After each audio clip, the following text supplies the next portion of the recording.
ஆண்டவருடைய நாமத்துக்கு மகிமை உண்டாவதாக. மீண்டும் இந்த செய்தியின் மூலமாய் உங்களோடு தொடர்பு கொள்வதில் நான் மிக்க மகிழ்ச்சி அடைகிறேன்.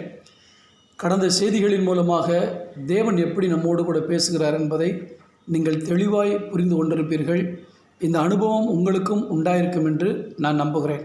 இன்றைக்கு ஆண்டவர் எப்படி நம்மோடு கூட பேசுகிறார் என்கிற அடுத்த காரியத்தை பார்க்க போகிறோம். தேவனுடைய மனிதர்கள் மூலமாக கொஞ்சம் யோசிச்சு பாருங்கள். ஆரம்பத்தில் நேரடியாக ஆண்டவர் பேசினார். யாரோட? ஆதாமோட, எவளோட. அதுக்கப்புறம் ஆடியோ வாய்ஸ் மூலமாக தேவன் பேசினார். அதற்கு பின்பு சொப்பனத்தின் மூலமாய், தரிசனத்தின் மூலமாக. இப்படி பாருங்கள், ஆண்டவர் நேரடியாக மனுஷனோட இடைபடாமல் கொஞ்சம் கொஞ்சமாக குறைஞ்சிட்டே வருது. காரணம் என்ன தெரியுமா? மனிதனுடைய பாவம். மனிதர்கள் அதிகமாய் பாவம் செய்கிறபடினால் தேவனோடு நேரடியாய் பேசுகிற அனுபவத்தை இழந்து போகிறார்கள். இன்றைக்கு நான் உங்களுக்கு சொல்லிக் கொடுக்க வரும்போது தேவனுடைய மனிதர்கள் மூலமாய் தேவன் பேசுகிறார். அநேக உங்களுக்கு வேத வசனத்தின் மூலமாக நான் உங்களுக்கு உறுதிப்படுத்த முடியும். இதற்குத்தான் தீர்க்கதரிசிகளை தேவன் பயன்படுத்தினார்.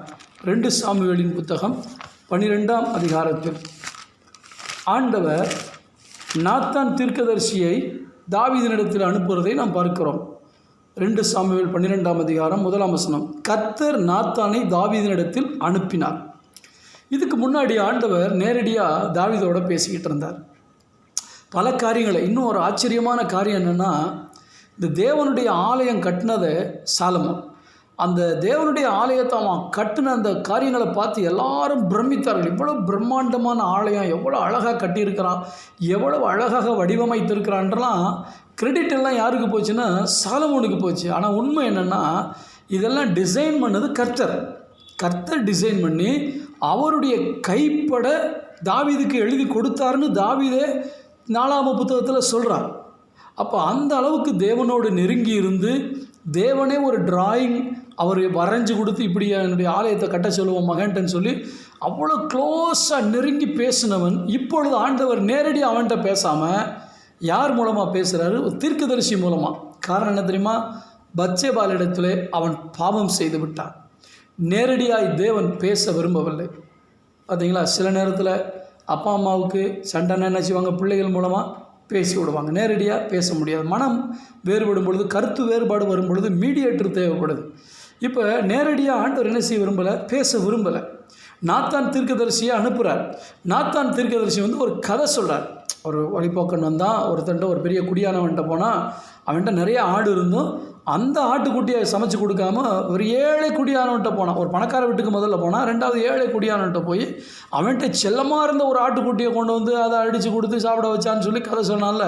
இது இவனுக்கு சுருன்னு வேகம் ஏறுது, கோபம் ஏறுது, அவனை கொல்லணும் அப்படி இப்படின்னு தீர்ப்பு சொல்கிறான். உடனே நாத்தான் தீர்க்கதரிசி சொல்லுகிறார், கர்த்தருக்கு ஸ்தோத்திரம் உண்டாக. அந்த வசனத்தை நான் உங்களுக்கு வாசிக்கிறேன். 7ஆம் வசனத்தில், அப்பொழுது நாத்தான் தாவீதை நோக்கி, நீயே அந்த மனுஷன். அப்போ ஆண்டவர் யார் மூலமாக பேசுகிறாரு? தீர்க்கதரிசி மூலமாக பேசுகிறார். இன்றைக்கி நிறைய பேர் ஒரு தீர்க்கதரிசி மூலமாக ஆண்டவர் என் கூட பேசணும்னு ஆசைப்பட்றாங்க.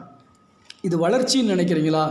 இல்லை, தேவனுக்கும் உங்களுக்கு இடையில் ஏதோ பிரச்சனை இருந்தால் தான் 3வது ஒரு தீர்க்கதரிசி தேவைப்படுவான். இன்றைக்கி இந்த கடைசி நாட்களில் தீர்க்க தரிசன கூட்டங்கள், தீர்க்க தரிசன செய்திகள், தீர்க்கதரிசி, மகாபெரிய தீர்க்கதரிசியெல்லாம் போஸ்டர் ஓட்டி பேனர் கட்டி இந்த ஜனங்கள் இதில் பரவசமாகி போய் இதை சொல்ல மாட்டாரா, அதை சொல்ல மாட்டாரா. உனக்கும் ஆண்டவருக்கும் உறவு சரியில்லைன்னு அர்த்தம். உனக்கும் ஆண்டவருக்கும் உறவு சரியாக இருந்தால் தேவன் உன்னோடு நேரடியாக பேசுவான். இன்னொரு ஆள் தேவையில்லை. யாராவது தலையில் கையை வச்சு ஏதாவது சொல்ல மாட்டாங்களா? இப்போ உள்ள தீர்க்கதரிசிலாம் நிறைய வாக்குத்தத்த வசனங்களை சொல்லுவாங்க. இதில் இருக்கிற வசனத்தையே எடுத்து சொல்லுவதற்கு ஒரு தீர்க்கதரிசி தேவையில்லை. நீங்களே அதை படிச்சுக்கிறலாம். நடக்கிற காரியத்தை அக்யூரேட்டாக சொல்லணும். நான் பேர் சொல்லாமல் ஒரு காரியத்தை சொல்லுறேன். என்னுடைய நண்பர் ஒருவர், அவருடைய வீட்டுக்கு ஒரு நாள் ஆண்டவர் என்னை அனுப்பினார். எப்படி என்றால், தரிசனத்தில் என்னோடு கூட பேசினார். நான் ஜெபிக்கும் பொழுது அவருடைய முகத்தை ஆண்டவர் எனக்கு காட்டிக்கொண்டே இருந்தார்.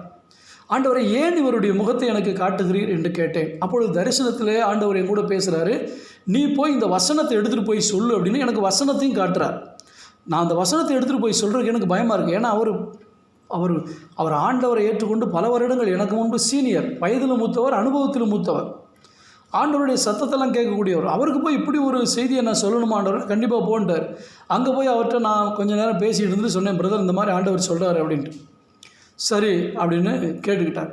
கேட்டு முடித்ததுக்கப்புறம் அவங்க மனைவி மறுநாள் எனக்கு ஃபோன் பண்ணுறாங்க, நேற்றுக்கு வந்து என்ன சொன்னீங்கன்ட்டு. என்னென்னா, அவர் 2 மாதமாக குடும்ப ஜெபத்துக்கு வரலை, ரொம்ப மனசு உடஞ்சி போயிருந்தார், பைபிளே எடுக்க மனசு இல்லை, பிஸ்னஸில் ரொம்ப உடஞ்சி போயிரு. அதுக்கு முன்னாடி அவர் என்கிட்ட அதை சொல்லிட்டார், பிரதர் நீங்கள் வந்து சொன்னது உண்மை தான், அந்த வசனம், அந்த எச்சரிப்பான வசனம் எனக்கு உண்மை தான் அப்படின்னு ஆண்டவர் என்னை கொண்டு அவரை எச்சரித்தார். நீ ஜாக்கிரதையாக இருந்து மனம் திரும்பு இந்த காரியத்தில். அவர் பெரிய பாவம், விபச்சாரம், பேசியது அப்படிலாம் கிடையாது. ரொம்ப க்ளோஸாக இருந்தார் ஆண்டவர்கிட்ட. பிஸ்னஸ் அதிகமானதுனால சரியான ஜெபம் இல்லை, வேத வாசிப்பு இல்லை, தேவன்கிட்ட நிறையா சுகமளிக்கிற வரத்தெல்லாம் பெற்றிருந்தார். ஆண்டவர் அவரை பயன்படுத்திட்டு வந்தார். ஆனால் நாளடைவில் இந்த பிஸ்னஸுடைய அழுத்தம், கடன் பாரங்கள் அவரை அழுத்த முன்பு இருந்த அந்த க்ளோஸ்னஸ் போயிடுச்சு. தேவனோடு அவரால் பேச முடியல. இப்போ என்னை கொண்டு தேவன் பேசினார். சில மாதங்களுக்குள்ள ஆண்டவர் ஒரு எச்சரிப்பின் வார்த்தையை கொடுத்தார், விளக்கு தண்டை உன்னை விட்டு நீக்கி விடுவேன் என்று. சில மாதங்களுக்குள்ளே அவர் மரித்து போய்விட்டார். அன்பானவர்களே, எப்போ ஒரு தீர்க்கதரிசி தேவை தெரியுமா? நம்ம கீழ்ப்படியாமல் போனால் தேவன் நம்மளோட நேரடியாக பேச மாட்டேன் அப்படின்னு சொன்னான். இப்போ உதாரணத்துக்கு சொல்கிறேன், அப்சலோம் வந்து தாவீதுக்கு ஒரு செல்ல மகன்தான். ஆனால் அவன் அம்னோனை கொண்டு போட்டதுக்கப்புறம் திரும்ப அவன் ஓடி போய் திரும்பி வரும் பொழுது அவன் என்னை பார்க்க வேணாம், அப்படியே போய் சொல்லு, அப்படியே பார்க்க விரும்பலை. ஏன்னா அவன் செய்த செய்கை, தகப்பனாக இருந்தாலும் பெத்த பிள்ளையாக இருந்தாலும் அந்த உறவுக்கு இடையில் வந்த விரிசல் எதுனால் மகன் செய்த தகாத காரியம் அப்பா நேரில் பார்த்து பேச விரும்பலை. மீடியேட்டராக செயல்பட்டது யார்? யோவாப் தான் திரும்ப மீடியேட்டராகலாம் செயல்படுறான். இல்லை கவனிங்க, எப்போ உங்களுக்கு ஒரு மத்தியஸ்தர் தேவைன்னா நீங்கள் பாவம் செய்தால், நீங்கள் அக்கிரமம் செய்தால் தான் ஒரு தீர்க்கதரிசி உங்களுக்கு தேவை. இல்லாட்டா நேரடியாக தேவனங்களோடு பேசுவார். தீர்க்கதரிசிகளின் மூலமாய் ஆண்டவர் பேசுகிறார். எனவே சில நேரங்களில் எப்போவுமே தவறான காரியம் இல்லை, சில நேரங்களிலே நாம் புரிந்து கொள்ளாமல் இருக்கும் பொழுது, அல்லது நம்மை குறித்த ஒரு நல்ல காரியங்களோ ஒரு எச்சரிப்பான காரியங்களையோ நம்மிடத்தில் சொல்லுவதற்கு பதிலாக, இல்லை நம்ம கவனக்குறைவாக இருக்கும் பொழுது வேறொரு ஆளை கொண்டு வந்து நம்மிடத்தில் உறுதிப்படுத்துவார். இதற்கு என்னுடைய வாழ்க்கையில் நான் நடந்த ஒரு சம்பவத்தை சொல்லுகிறேன். நான் பல ஆண்டுகளாக வெளிநாடுகளிலே ஊழியம் செய்ய போகிறேன். ஒரு மாதம் அளவுக்கு என்னை கூப்பிடுவார்கள். ஊழியம் இல்லாமல் நான் வெளிநாட்டுக்கு போவது கிடையாது. என்னோடு பழகினவர்கள் நான் அந்த வெளிநாட்டுக்கு, அந்த நாடுகளுக்கு போகும்பொழுது கண்டிப்பாக நீங்கள் வாங்கன்னு சொல்லுவாங்க. இல்லை நீங்கள் வர்ற தேதியை முன்னாடியே சொன்னீங்கன்னா நாங்கள் உங்களுக்கு மீட்டிங் ரெடி பண்ணுவோன்னு சொல்லுவாங்க. ஆனால் யாராவது ஒருவர் என்னை அழைப்பார்கள். அதுதான் எனக்கு அடையாளம். இந்த வருஷம் அந்த கூட்டத்துக்கு வாங்க, கன்வென்ஷனுக்கு வாங்க, ஆண்டு விழாவுக்கு வாங்க, இது ஏதாவது ஒன்று தெரிந்தால்தான் அது என்னை ஆண்டவர் அழைக்கிறார் என்று அர்த்தம். இப்படி போய் வரும்பொழுது பலர் என்ன பேசினாங்கன்னா, இவருக்கு என்னப்பா சபையை விட்டுட்டு வெளிநாட்டிலே சுற்றிட்டு இருப்பாருன்னு பல விதமாக பேசினாங்க, பணம் சம்பாதிக்க போகிற மாதிரி. அது என்னுடைய மனசை ரொம்ப உடச்சி போட்டதுனால இனிமேல் நான் வெளிநாடு ஊழியத்துக்கே போக மாட்டேன் ஆண்டவரே அப்படின்னு. ஆனால் பல வசனங்கள் மூலமாக தேவன் என்னோடு தொடர்ந்து பேசினார். நீ போ, நான் ஒன்று அனுப்புகிறேன், என் வசனத்தை நீ சொல்கிற, ஜனங்கள் வசனத்தில் கட்டப்படணும்னு சொன்னார். ஆனால் நான் கேட்கல. பாருங்கள், ஒரு தீர்க்கதரிசி அனுப்பினார், ஒரு எவாஞ்சலிஸ்ட், ஒரு அருமையான ஊழியக்காரர். பல ஆண்டுகளாகி விட்டது அவரை பார்த்து. 8 ஆண்டுகளுக்கு பின்பு யாரோ ஒரு இடத்துல விசாரித்து என்னை வீடை தேடி வந்து வரும்பொழுதே கொஞ்சம் மளிகை ஜாமான்லாம் கையில் வாங்கிக்கிட்டு வந்து உட்காந்துட்டு, அவர் பாஸ்டர் நான் உங்கள்கிட்ட ஒரு காரியத்தை சொல்லணும், ஆண்டவர் சில காரியங்களை சொல்ல சொன்னாருன்னாரு. என்னன்னு கேட்டால், இந்த வெளிநாடு ஊழியத்துக்கெல்லாம் போக மாட்டேன்னு சொல்கிறீங்களாம்ல, ஒழுங்காக போய் சொல்கிறார் கர்த்தர் கொடுக்க வாய்ப்பை பயன்படுத்துங்க அப்படின்ட்டு. ஸோ பாருங்கள், இந்த ஆண்டு இந்த கொரோனா வியாதி வந்ததுனால வெளியே போக முடியல.